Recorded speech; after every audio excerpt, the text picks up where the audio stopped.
ವೀಕ್ಷಕರೇ, ಬೆಂಗಳೂರು ದಕ್ಷಿಣ ಜಿಲ್ಲೆ ಚನ್ನಪಟ್ಟಣ ತಾಲೂಕಿನ ಕುಗ್ರಾಮ ಎಲ್ಚಿಪಾಳ್ಯದ ವಿಜಯ್ ನಿರ್ದೇಶನದ ಚೊಚ್ಚಲ ಸಿನಿಮಾ ಸಂಚಾರಿ ಜೀವನ ವೀಕ್ಷಿಸಿ ಬಂದ ವೀಕ್ಷಣೆಯಿಂದ ಬಂದ ಪ್ರತಿಕ್ರಿಯೆ. ಬೆಂಗಳೂರು ದಕ್ಷಿಣ ಜಿಲ್ಲೆಯ ರಾಮನಗರ ತಾಲೂಕು ಕೇಂದ್ರದ ಶ್ರೀರಾಮ ಚಿತ್ರಮಂದಿರದಲ್ಲಿ ತೆರೆ ಕಂಡ ಸಂಚಾರಿ ಜೀವನ ಮೊದಲ ಸುತ್ತಿನಲ್ಲಿಯೇ ಪ್ರೇಕ್ಷಕರ ಹಾರ್ಟ್ಗೆ ಟಚ್ ಮಾಡಿದೆ ಎಂಬುದರಲ್ಲಿ ಎಂದು ಮಾತಿಲ್ಲ. ಜನಪ್ರಿಯ ಹಿರಿಯ ನಟ ರಮೇಶ್ ಭಟ್ ರವರ ಅಮೋಘ ಅಭಿನಯ ಚಿತ್ರದಲ್ಲಿದ್ದು ಇತ್ತೀಚೆಗೆ ಕಿರುತೆರೆಯಲ್ಲಿ ಭಾರಿ ಸುದ್ದಿ ಮಾಡುತ್ತಿರುವ ಅಮಿತ್ ರೈ ನಾಯಕ ನಟನಾಗಿ ತಮ್ಮ ಪಾತ್ರಕ್ಕೆ ಜೀವ ತುಂಬಿದ್ದಾರೆ. ಸ್ಮಶಾನದ ಸುತ್ತ ಎಣಿದಿರುವ ಚಿತ್ರ ಇದಾಗಿದ್ದು, ಒಬ್ಬ ಅನುಭವಿ ನಿರ್ದೇಶಕರು ನಿರ್ದೇಶನ ನೀಡುವ ರೀತಿಯಲ್ಲಿ ಬೊಂಬೆ ನಗರದ ಯುವ ನಿರ್ದೇಶಕ ಎಲ್ಚಿಪಾಳ್ಯದ ವಿಜಯ್ ತನ್ನಲ್ಲಿರುವ ಪ್ರತಿಭೆಯನ್ನು ಸಂಚಾರಿ ಜೀವನದಲ್ಲಿ ಇದ್ದಿಟ್ಟಿದ್ದಾರೆ. ಸಂಚಾರಿ ಜೀವನ ಚಿತ್ರ ವೀಕ್ಷಣೆ ಮಾಡಿ ಹೊರಬಂದ ಪ್ರೇಕ್ಷಕರನ್ನು ಜಿಲ್ಲೆಯ ಜನರ ನಾಡಿಮಿಡಿತ ಸಂಗ್ರಾಮ ಟಿವಿ ಸಂದರ್ಶನ ಮಾಡಿದಾಗ ಚಿತ್ರದ ಬಗ್ಗೆ ಏನು ಹೇಳುತ್ತಾರೆ ನೀವೇ ನೋಡಿ. ಸಂಚಾರಿ ಜೀವನ ಚಿತ್ರದ ನಾಯಕ ನಟ ಅಮಿತ್ ರೈ ಸಿನಿಮಾದ ಬಗ್ಗೆ ತನ್ನ ಅನುಭವ ಹಂಚಿಕೊಂಡಿದ್ದಾರೆ ಎಂಬುದನ್ನು ಗಮನಿಸಿ. ಸಂಚಾರಿ ಜೀವನ ಚಿತ್ರ ಯಶಸ್ಸು ಕಾಣಲಿ. ಶ್ರೀ ಭೈರವೇಶ್ವರ ಮೂವಿ ಮೇಕರ್ಸ್ ಆಶ್ರಯದ ಗಂಗಮ್ಮ ಸಾಯಿನಾಗ್ ನಿರ್ಮಾಣದ ಚಿತ್ರದ ನಾಯಕಿಯಾಗಿ ಕಾವ್ಯ ಭಗವತ್, ಮೆಹಬೂಬ್ ಸಾಬ್ ಹಿನ್ನೆಲೆ ಗಾಯನದ ಸಾಯಿನಾಗ್ ಸಿಂಚನ ಸುಧ ಅಭಿನಯದ ಎಂತವರ ಹೃದಯವನ್ನು ಕರಗಿಸಿ ಕಣ್ಣೀರು ತರಿಸುವ ಚಿತ್ರದ ಹೆಸರಿನಂತೆ ರಾಜ್ಯಾದ್ಯಂತ ಸಂಚರಿಸಲಿ ಎಂಬುದು ಸಂಗ್ರಾಮ ಟಿವಿ ಆರೈಕೆ. ಹ್ಯಾಟ್ಸ್ ಆಫ್ ವಿಜಯ್ ಹಾಗೂ ತಂಡಕ್ಕೆ. ಮಾಡಿದ್ದಾನೆ. ಮೊದಲನೇ ಪ್ರಯತ್ನದಲ್ಲಿ ಡೈರೆಕ್ಟರ್ ಸೂಪರ್ ಮಾಡಿದ್ದಾರೆ. ಲಾಸ್ಟಲ್ಲಂತೂ ಅಳುನೇ ಬಂದ್ಬಿಡ್ತು. ಆ ಥರ ಸೀನ್ ನೋಡ್ಬಿಟ್ಟು ಪ್ರತಿಯೊಬ್ಬರ ಜೀವನದಲ್ಲೂ ಆ ಥರ ನಡೆಯುತ್ತೆ. ಅದೇ ಸೂಪರ್ ಆಗೈತೆ ಮಾತ್ರ ಫಿಲಮ್ ಮಾತ್ರ ತುಂಬಾ ಚೆನ್ನಾಗಿ ಬಂದಿದೆ. ಚಿತ್ರಕಥೆ ಸಂದರ್ಶನ ತುಂಬಾ ಚೆನ್ನಾಗಿದೆ. ಸಿನಿಮಾ ನೋಡ್ಬೋದು, ಪರವಾಗಿಲ್ಲ. ನಿಜ ಜೀವನದಲ್ಲಿ ನಡೆಯೋ ಕತೆ ಕೊಟ್ಟಿದ್ದಾರೆ. ಮತ್ತೆ ಸತ್ ಮೇಲೆ ಹೆಣನ ಮಣ್ಣು ಮಾಡ್ತಾರೆ. ಈಗಿನ ಜೀವನದಲ್ಲೆಲ್ಲ ಕರೆಂಟ್ ಕೊಟ್ಟು ಸುಡ್ತಾರಲ್ಲ, ಆ ಸ್ಟೋರಿ ತುಂಬಾ ಚೆನ್ನಾಗಿ ತೆಗೆದಿದ್ದಾರೆ. ಪರವಾಗಿಲ್ಲ, ಆಲ್ರೆಡಿ ತುಂಬಾ ಚೆನ್ನಾಗಿದೆ. ಬಹಳ ದಿನಗಳ ನಂತರ ಕಣ್ಣಲ್ಲಿ ನೀರು ಬರುವಂತ ಚಿತ್ರವಾಗಿದೆ ಇದು. ನಮ್ಮ ವಿಜಯ್ ಅವರು ಬಹಳ ಅದ್ಭುತವಾಗಿ ನಿರ್ದೇಶನ ಮಾಡಿದ್ದಾರೆ. ರಾಮನಗರದ ವೀಕ್ಷಕರು ಎಲ್ಲರೂ, ಕನ್ನಡದ ಅಭಿಮಾನಿಗಳು ಎಲ್ಲರೂ ಈ ಚಿತ್ರವನ್ನು ನೋಡಲೇಬೇಕು. ನೋಡಿ ಸಪೋರ್ಟ್ ಮಾಡಿ. ಆಕ್ಟಿಂಗ್ ಅಮಿತ್ ರಾವ್ ಅವ್ರದ್ದು, ರಮೇಶ್ ಭಟ್ ಅವ್ರದ್ದು ತುಂಬಾ ಚೆನ್ನಾಗಿ ಮೂಡಿ ಬಂದಿದೆ. ಎಲ್ಲರೂ ಸಂಸಾರ ಸಮೇತವಾಗಿ ನೋಡುವಂತ ಸಿನಿಮಾ ಇದು. ಚೆನ್ನಾಗಿದೆ. ಎಲ್ಲರಿಗೂ ನಮಸ್ಕಾರ. ಈ ಸಿನಿಮಾ ತುಂಬ ಅದ್ಭುತವಾಗಿದೆ. ಕಣ್ಣಲ್ಲಿ ನೀರು ಬರ್ತದೆ. ಸಿನಿಮಾದಲ್ಲಿ ಕಣ್ಣಲ್ಲಿ ನೀರು ಬರ್ತದೆ. ಹಳ್ಳಿಲಿ ಏನು ಸನ್ನಿವೇಶ ನಡೀತಾ ಇತ್ತು, ಹಳ್ಳಿಲಿ ಏನು ಯಾವ ರೀತಿಯಲ್ಲಿ ನಡೀತಾ ಇತ್ತು, ಆ ಥರ ಬಂದಿದೆ ಸಿನಿಮಾ. ಲಾಸ್ಟಲ್ಲಿ ಚಿತೆಗೆ ಬೆಂಕಿ ಹಾಕೋದಿತ್ತು, ಆಮೇಲೆ ಬಾಡಿನ ಕರೆಂಟ್ ಕೊಡೋದು ಬತ್ತು. ಆ ಸನ್ನಿವೇಶದಲ್ಲಿ ಕುಟುಂಬಗಳು ಯಾವ ರೀತಿ ಕುಡಿತದ ಚಟದಿಂದ ಹಾಳಾಗುತ್ತವೆ, ಮತ್ತು ಮನೇಲಿ ಸಂಸಾರಗಳು ವೈಮನಸ್ಸಿಂದ ಯಾವ ರೀತಿ ಹಾಳಾಗುತ್ತೆ ಅಂತೆಲ್ಲ ಇದು ನೋಡಿ ಕಲಿಬೇಕು. ತುಂಬ ಚೆನ್ನಾಗಿದೆ ಫಿಲಮ್. ನೂರು ದಿನ ಓಡಲಿ, ಈ ತಂಡಕ್ಕೆ ಜಯವಾಗಲಿ. ಒಳ್ಳೆ ಕತೆ ಇದೆ. ಈಗಿನ ಇದರಲ್ಲಿ ಯಾವ ರೀತಿ ಪ್ರಾಬ್ಲಮ್ಗಳಿದೆ, ಜನಗಳ ಯೂತ್ ಏನೇ ಇದೆ ಅದನ್ನು ನೀಟಾಗಿ ತೋರಿಸಿದ್ದಾರೆ. ಸಿನಿಮಾ ತುಂಬ ಚೆನ್ನಾಗಿದೆ. All the best. ತುಂಬ ಸೆಂಟಿಮೆಂಟಲ್ ಸಿನಿಮಾ. ಸಾಧ್ಯವಾದಷ್ಟು ಕುಟುಂಬ ಸಮೇತವಾಗಿ, ಎಸ್ಪೆಷಲಿ ಇವತ್ತಿನ ಯುವ ಜನತೆ ಈ ಸಿನಿಮಾನ ನೋಡಬೇಕು. ಯಾಕಂದರೆ ತಂದೆ ತಾಯಿ ಪ್ರೀತಿ ಅಂತಕ್ಕಂಥದ್ದು ಒಂದು ಕ್ಷಣಕ್ಕೆ ತಮ್ಮ ವ್ಯಾಮೋಹಕ್ಕೆ ಮರೆಯೋದಲ್ಲ. ಅದರ ಬೆಲೆ ಏನು ಅಂತ ಈ ಸಿನಿಮಾ ಕ್ಲೈಮ್ಯಾಕ್ಸಲ್ಲಿ ಗೊತ್ತಾಗುತ್ತೆ. ತುಂಬ ಚೆನ್ನಾಗಿದೆ. ಮೊದಲನೇ ಡೈರೆಕ್ಷನ್ನು ಪಾಪ ವಿಜಯ್ ತುಂಬ ಚೆನ್ನಾಗಿ ಮಾಡಿದ್ದಾರೆ. Thank you very much. Kannada ಸಿನಿಮಾನ ಚಿತ್ರಮಂದಿರದಲ್ಲೇ ಬಂದು ನೋಡಿ ಅಂತ ಎಲ್ಲರಿಗೂ ಹೇಳ್ಕೊತೀವಿ. Thank you. ಮೊದಲನೇದಾಗಿ ನಮಸ್ಕಾರ. ನಾನು ಸಿಂಚನ ಮಾತಾಡ್ತಾ ಇದ್ದೀನಿ. ನಮ್ಮ ಸಿನಿಮಾ ಸಂಚಾರ ಜೀವನ ಇವತ್ತು ರಿಲೀಸ್ ಆಗಿದೆ. ತುಂಬ ಚೆನ್ನಾಗಿ ಬಂದಿದೆ. ಒಳ್ಳೆ ಸಿನಿಮಾ.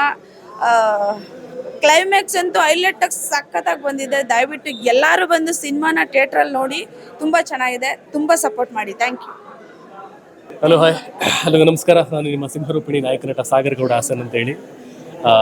ತುಂಬ ದಿನ ಆದಮೇಲೆ ಒಂದೊಳ್ಳೆ ಕಾನ್ಸೆಪ್ಟ್ನ ಕೊಟ್ಟಿದ್ದಾರೆ. ತುಂಬ ಖುಷಿ ಆಯಿತು ನಿಜವಾಗ್ಲೂ. ಒಳ್ಳೆ ಮೆಸೇಜ್ನ ಕೊಟ್ಟಿದ್ದಾರೆ. ನಾವು ಇವತ್ತಿನ ಸಿಚುವೇಶನ್ ಬಗ್ಗೆ ಯೋಚನೆ ಮಾಡೋದಕ್ಕಿಂತ ಒಂದು 10-15 ವರ್ಷ ಹಿಂದೆ ಹೋದರೆ ನಮ್ಮ ಲೈಫ್ ಸ್ಟೈಲ್ ಅವಾಗೇನಿತ್ತು ಅನ್ನೋದನ್ನ ಇವಾಗ ತುಂಬ ಚೆನ್ನಾಗಿ ನಾವೇ ನಮ್ಮ ಕಣ್ಣಿಂದ ನೋಡ್ಬೋದು. ಅವತ್ತಿನ ಕಾಲದಲ್ಲೆಲ್ಲ ನಮ್ಮ ಅಪ್ಪ ಅಮ್ಮ ನಮಗೆ ಕಷ್ಟನೇ ಕೊಟ್ಟಿಲ್ಲ. ಕಷ್ಟಗಳನ್ನ ಅವರು ಅನುಭವಿಸಿ ಒಂದು ಮಕ್ಕಳುಗಳಿಗೋಸ್ಕರ ಅಂತಲೇ ಬದುಕಿದ್ರು. ಬಟ್ ಇವತ್ತು ಸ್ವಲ್ಪ ಎಲ್ಲ ಮಾಡ್ರನ್ ಆಗಿರೋದ್ರಿಂದ ಹಿಂದಿನ ಕಷ್ಟ ಯಾರಿಗೂ ಅಷ್ಟು ಗೊತ್ತಾಗಿಲ್ಲ. ಬಟ್ ವಿಜಯ್ ಕುಮಾರ್ ಅವರು ಒಳ್ಳೆ ಸ್ಕ್ರೀನ್ ಪ್ಲೇ ಮಾಡಿದ್ದಾರೆ ಸರ್. ಒಳ್ಳೆ ಮೆಸೇಜ್ ಇದೆ. ಆ್ಯಂಡ್ ಇನ್ನೊಂದು, ಮುಂಚೆ ಎಲ್ಲ ಎಷ್ಟೇ ಹೊತ್ತಾಗಲಿ 1 ದಿನ 2 ದಿನ ಬಾಡಿನ ಇಟ್ಟು ಒಂದು ಪದ್ಧತಿ ಮುಖಾಂತರ ಬಾಡಿನ ಟಫನ್ ಮಾಡ್ತಾಯಿದ್ರು. ಬಟ್ ಇವತ್ತು ಯಾರು ಟೈಮ್ ತೊಗೊಳಕ್ಕೆ ರೆಡಿ ಇಲ್ಲ. ಅಂದರೆ ಆ ಕಾರ್ಯನ ಮುಗಿಸ್ಬಿಡ್ಬೇಕು. ಅದಕ್ಕೊಂದು ಒಳ್ಳೆ ಈಸಿ ವೇನ ಹುಡ್ಕೊಂಡ್ಬಿಟ್ಟಿದ್ದಾರೆ. ಅದನ್ನು ಕರೆಂಟಿಗೆ ಕೊಟ್ಟು ವಿತಿನ್ 1 ಅವರಲ್ಲಿ ಬರ್ನ್ ಮಾಡಿಬಿಡೋದು. ಬೂದಿನ ಕೊಟ್ಟು ನೀಟಾಗಿ ಕಳಿಸ್ಕೊಟ್ಬಿಡ್ತಾರೆ. ಬಟ್ ಅದಲ್ಲ.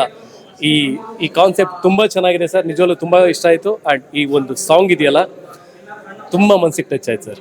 ಮೆಹಬೂಬ್ ಸಾಂಗ್ ಅವರು ಸಾಬ್ ಅವರು ಒಂದು ಸಾಂಗ್ ಆಡಿದ್ದಾರೆ, ಹೋಗು ಹೋಗು ಸಂಚಾರಿ ನೀ ಎಲ್ಲಿಗೆ ಹೋಗುವೆ ಅಂತ. ನಾವು ನಡೆದು ಬಂದಿರೋ ದಾರಿ ನೆನಪಾಗ್ತಾ ಇದೆ. So I wish all the very best. ಈ ಸಿನಿಮಾನ ನೋಡಬೇಕು. ಆ್ಯಂಡ್ ಇನ್ನೊಂದು, ಯಾರೋ ಬಂದು ಸಪೋರ್ಟ್ ಮಾಡ್ತಾರೆ ಅಂತ ಯಾರು ಕಾಯಕ್ಕೆ ಹೋಗ್ಬಿಡಿ, ಯಾರು ಸಪೋರ್ಟ್ ಮಾಡಲ್ಲ ಇಲ್ಲಿ. ಆಮೇಲೆ ದೊಡ್ಡವ್ರು ಬಂದು ನಮಗೆ ಸಪೋರ್ಟ್ ಮಾಡಲಿಲ್ಲ, ಅವ್ರು ಬಂದು ಸಿನಿಮಾ ನೋಡಲಿಲ್ಲ, ಇವ್ರು ಬಂದು ಸಿನಿಮಾ ನೋಡಲಿಲ್ಲ, ಅದೆಲ್ಲ ಮ್ಯಾಟ್ರ್ ಅಲ್ಲ. ಸಿನಿಮಾ ನೋಡೋ ಥರ ಮಾಡ್ಬೇಕು ನೀವು, ಆ ಟಾಕ್ ಕ್ರಿಯೇಟ್ ಆಗಬೇಕು. ಅಂಥ ಕಂಟೆಂಟ್ ಇಲ್ಲ ಅಂದರೆ ಯಾರು ಟೈಮ್ ವೇಸ್ಟ್ ಮಾಡ್ಕೊಂಡು ಖಂಡಿತ ನೋಡಲ್ಲ ಅಲ್ವಾ. ಸಿನಿಮಾ ಏನಕ್ಕೆ ನೋಡಬೇಕು ಅಂತ ಕೇಳಿದ್ರೆ ಏನು ಹೇಳ್ತೀರಾ ನೀವು? ಸಿನಿಮಾ ಏನಕ್ಕೆ ಫೇಲ್ ಆಗ್ತಾ ಇದೆ, ಯಾಕೆ ಬರ್ತಾ ಇಲ್ಲ ಅಂದರೆ, ಸಿನಿಮಾ ಮಾಡಿದ್ದೀರಾ, ಕೋಟ್ಯಾಂತರ ರೂಪಾಯಿ ಇಲ್ಲಿ ಖರ್ಚು ಮಾಡ್ತೀರಾ, ಪ್ರಮೋಷನ್ ಮಾಡೋ ಜಾಗದಲ್ಲಿ ಯಾಕೆ ನೀವು ನೆಗ್ಲೆಕ್ಟ್ ಮಾಡ್ತಾ ಇದ್ದೀರಾ? ಯಾರಿಗೂ ಗೊತ್ತೇ ಆಗಲ್ಲ ಸರ್ ಇದು. ಎಷ್ಟೋ ಜನಕ್ಕೆ ಸಿನಿಮಾ ರಿಲೀಸ್ ಆಗಿದೆ ಅನ್ನೋದೇ ಗೊತ್ತಾಗಲ್ಲ. ತಪ್ಪ್ಯಾರ್ದಿದೆ? ಲಕ್ಷಾಂತರ ರೂಪಾಯಿ ಕೋಟ್ಯಾಂತರ ರೂಪಾಯಿ ಸಿನಿಮಾ ಖರ್ಚು ಮಾಡ್ತೀರಲ್ವಾ, ಪ್ರಮೋಷನ್ಗೋಸ್ಕರ ಯಾಕೆ ಖರ್ಚು ಮಾಡಲ್ಲ? ಫೀಲ್ಡ್ಗೆ ಇಳಿಬೇಕು, ಕೆಲಸ ಮಾಡಬೇಕು. ಎಲ್ಲ ಸೋಷಿಯಲ್ ಮೀಡಿಯಾ ಇರೋದ್ರಿಂದ ಎಲ್ಲ ನಿಂತ ಜಾಗದಲ್ಲೇ ಪೋಸ್ಟ್ಗಳನ್ನ ಮಾಡಿಬಿಡ್ತಾರೆ.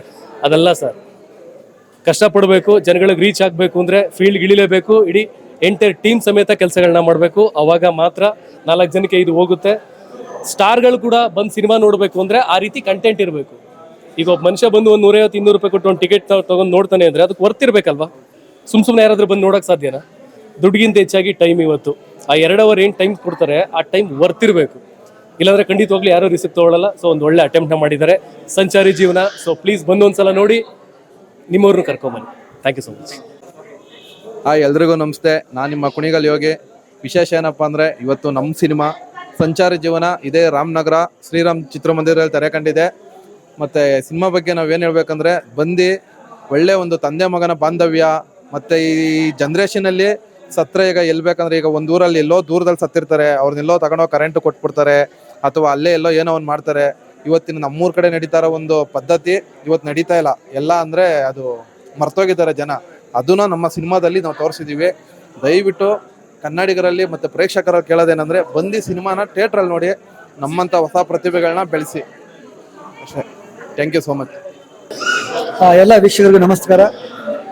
ಸೊ ಒಂದು 20 ವರ್ಷ ಆಯಿತು ಜರ್ನಿ. ಸೊ ನಾಯಕ ನಟನಾಗಿ, ಕಳನಟನಾಗಿ, ಸಿನಿಮಾ ಸೀರಿಯಲ್ ಎರಡೂ ಮಾಡ್ತೀನಿ. ಸೊ ಸಂಚಾರಿ ಜೀವನ ಅಂತ ಬಂದಾಗ ಇದೊಂಥರ ಪಾತ್ರ ವಿಭಿನ್ನವಾಗಿತ್ತು. ಅಂದರೆ ಡೈರೆಕ್ಟರ್ನಾಗಿ ಹೇಳಿದಾಗಲೇ ಕೆಲವೊಂದು ಚಾಲೆಂಜಸ್ ನಾನು ಎಕ್ಸ್ಪೆಕ್ಟ್ ಮಾಡಿರಲಿಲ್ಲ. ಅಂದರೆ ಫುಲ್ ಸ್ಮಶಾನದಲ್ಲೇ ಶೂಟಿಂಗ್. ಅದು ನಮ್ಮ ಕಡೆ ರಾತ್ರಿ ಹೊತ್ತು ಸ್ಮಶಾನಕ್ಕೆ ಹೋಗಬೇಡ, ಅಲ್ಲಿ ಪಾಸ್ ಆಗಬಾರ್ದು, ಬಂದರೆ ಸ್ನಾನ ಮಾಡಬೇಕು, ಈಗ ಒಂದಷ್ಟಿದೆ ರೂಲ್ಸ್ ಇದೆ. ಇಲ್ಲಿ ಯಾರ್ದೋ ಗೋರಿ ಮೇಲೆ ಮಲಗಬೇಕು, ರಾತ್ರಿ ಸ್ಮಶಾನಕ್ಕೆ ಹೋಗಬೇಡ ಅಂತ ಹೇಳೋರು ರಾತ್ರಿ ಎಲ್ಲ ಸ್ಮಶಾನದಲ್ಲೇ ಶೂಟಿಂಗ್ ಮಾಡ್ತಿದ್ವಿ. ಸೊ ಇದೆಲ್ಲ ಹೊಸ ಎಕ್ಸ್ಪೀರಿಯನ್ಸ್ ಇತ್ತು. ಆ್ಯಂಡ್ ಪಾತ್ರ ಸ್ಮಶಾನದಲ್ಲೇ ಜೀವನ ಮಾಡೋಣ ಅಂದಾಗ ಅದಕ್ಕೆ ನಾವು ಮಾಡಲೇಬೇಕು, ಆರ್ಟಿಸ್ಟ್ ಆಗಿ ಅದಕ್ಕೆ ಹೋಗ್ಲೇಬೇಕು, ಮಾಡಲೇಬೇಕು. ಅದೇ ನಮ್ಮ ಏನು ಹೇಳ್ತಾರೆ, ಆರ್ಟಿಸ್ಟ್ ಅನ್ಸ್ಕೊಳ್ಳೋಕ್ಕೆ ಒಂದು ತೂಕ. ಸೊ ಅದಕ್ಕಾಗಿ ಒಂದಷ್ಟು ರೆಡಿ ಮೈಂಡ್ ಸೆಟ್ ರೆಡಿ ಮಾಡಿಕೊಂಡೆ, ಇದೇ ಥರ ಮಾಡಬೇಕು ಅಂತ. ಸೊ ಮಿಕ್ಕಿದ್ದು ತೆರೆ ಮೇಲೆ ಬಂದಿದೆ, ಅದರ ರಿಸಲ್ಟ್ ಏನು ಅಂತ.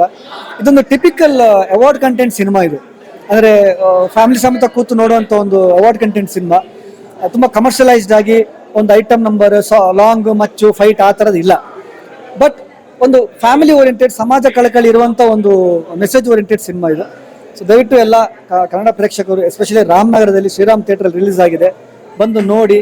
ಇಲ್ಲಿಯ ನಿರ್ಮಾಪಕರು ಸಾಯಿ ನಾಗರಾಜ್ ಅಂತ, ಅವರಿಗೆ ನೀವು ಸಿನಿಮಾ ನೋಡುವಾಗ ಅವರಿಗೆ ಒಂದು ದೊಡ್ಡ ಪ್ರೋತ್ಸಾಹ ಆಗುತ್ತೆ. ದಯವಿಟ್ಟು ಬೆಂಬಲ ಕೊಡಬೇಕು ಅಂತ ಕೇಳ್ತೀನಿ. Thank you.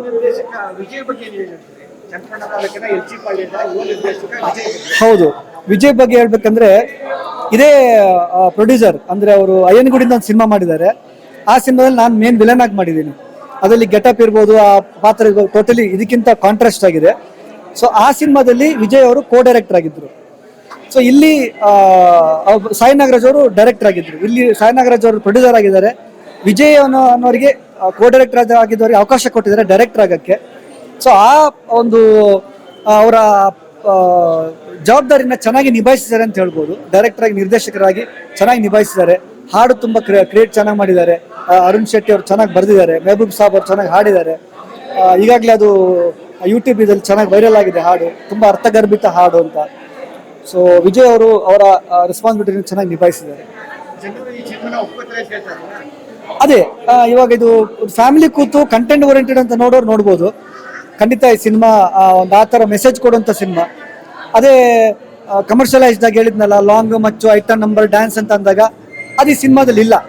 ಈ ಎಲ್ಲ ಸಿನಿಮಾ ಅದೇ ಥರ ಬರೋಕ್ಕಾಗಲ್ಲ. ಒಂದಷ್ಟು ಸಮಾಜಕ್ಕೆ ಮೆಸೇಜ್ ಕೊಡುವಂಥದ್ದು, ಇಲ್ಲ ಅವಾರ್ಡ್ ಕಂಟೆಂಟ್ ಸಿನಿಮಾನು ಬರುತ್ತೆ. ಅದನ್ನು ಜನ ಬೆಂಬಲ ಕೊಡಬೇಕು ಅಂತ ಕೇಳ್ಕೊತೀನಿ. Thank you.